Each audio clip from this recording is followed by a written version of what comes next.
हमारे चैनल पर आज हम आपके लिए एक ऐसी कहानी लेकर आए हैं जो सच्ची है, दिलचस्प है और आपके रोंगटे खड़े कर देगी। ये कहानी है एक कैदी लड़की और एक पुलिस ऑफिसर की, जिसमें जज्बाती मोड़, ड्रामा और एक ऐसी सच्चाई है जो आपको हैरान कर देगी। तो तैयार हो जाएं, क्योंकि ये कहानी आपका दिल जीत लेगी।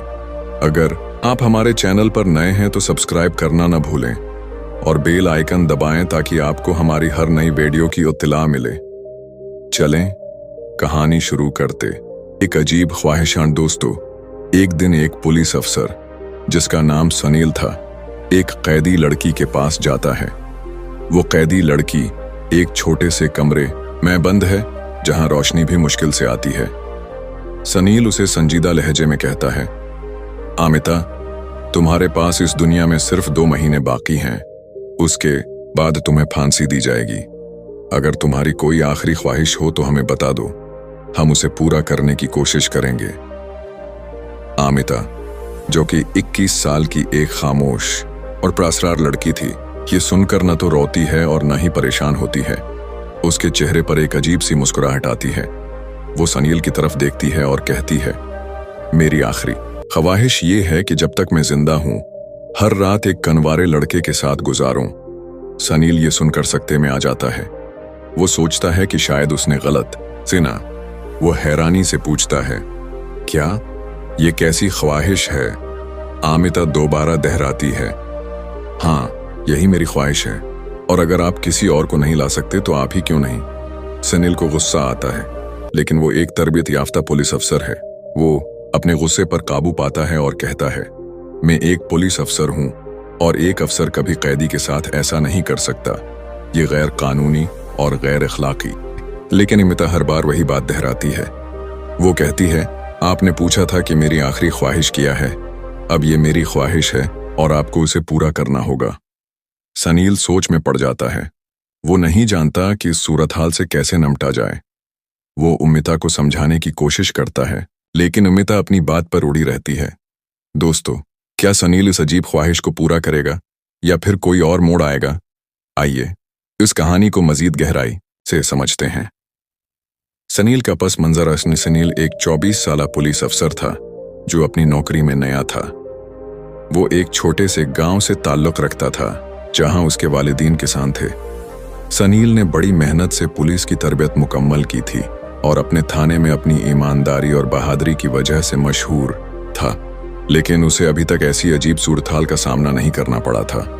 सनील के दिल में हमेशा से एक ख्वाब था कि वो अपने इलाके से जराइम का खात्मा करे।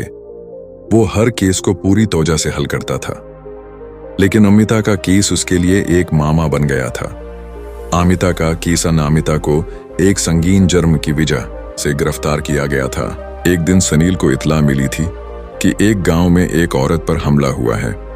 जब वो मौके पर पहुंचा तो उसने देखा कि एक बुजुर्ग औरत जमीन पर जख्मी पड़ी है और अमिता हाथ में लाठी लिए खड़ी है। सनील ने फौरन अमिता से कहा, लाठी नीचे रखो और हमारे साथ चलो। आमिता ने बगैर किसी मुजाहमत के लाठी नीचे रख दी और गिरफ्तार हो गई। अदालत में जब अमिता से पूछा गया कि उसने अपनी मां पर हमला क्यों किया, वो खामोश रही। उसकी खामोशी को अदालत ने इसके जुर्म का एतराफ समझा और उसे सजाए मौत सुना दी गई। सनील ने अमिता को वापस थाने लाया और उसे एक अलग कमरे में बंद कर दिया। लेकिन उसे अमिता की खामोशी अजीब लगती थी। वो सोचता था कि इस लड़की के दिल में जरूर कोई राज है। थाने में एक नया मोड़सा। एक दिन थाने में एक शख्स आता है और शिकायत करता है कि उसके घर चोरी हुई है। सनील अपने साथियों को सबूत जमा करने के लिए भेज देता है। उस वक्त थाने में सिर्फ सनील और अमिता रह जाते हैं। सनील अमिता के कमरे के पास जाता है और उससे पूछता है, आमिता, तुम्हें अपने जुर्म पर कोई अफसोस नहीं? तुम हर वक्त खामोश क्यों रहती हो? आमिता मुस्कुराती है और कहती है, अफसोस क्यों करूं? जो हो रहा है वो किस्मत है। आसी दौरान सनील को अपने सीनियर अफसर से हुक्म मिलता है कि कैदी की आखिरी ख्वाहिश मालूम की जाए। सनील चाय का एक कप लेकर अमिता के पास जाता है और कहता है, काम आमिता, तुम्हारे पास सिर्फ 2 महीने हैं। अगर कोई ख्वाहिश हो तो बताओ, हम उसे पूरा करने की कोशिश करेंगे।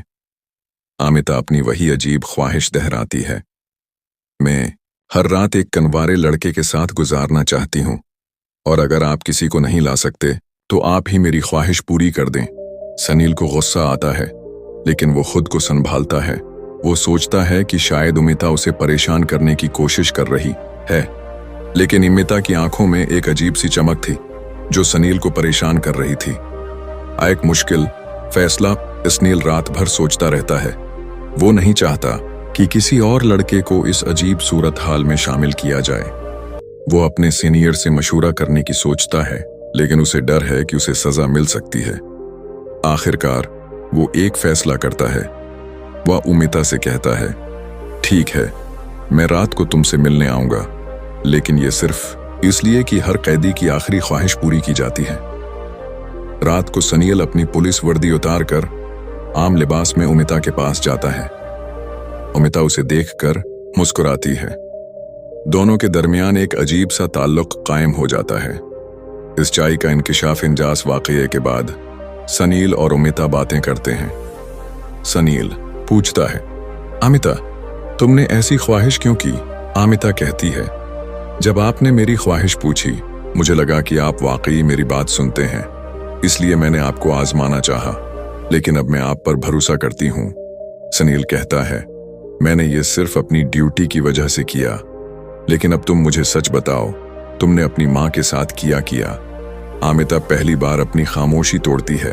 वो कहती है, मैंने अपनी माँ को नहीं मारा। इस दिन गांव का एक शख्स हमारे घर आया था। उसने मेरी माँ पर हमला किया। मैंने उसे रोकने की कोशिश की और लाठी उठाई, लेकिन जब तक आप पहुंचे वो भाग चुका था। मैं डर गई थी, इसलिए खामोश रही।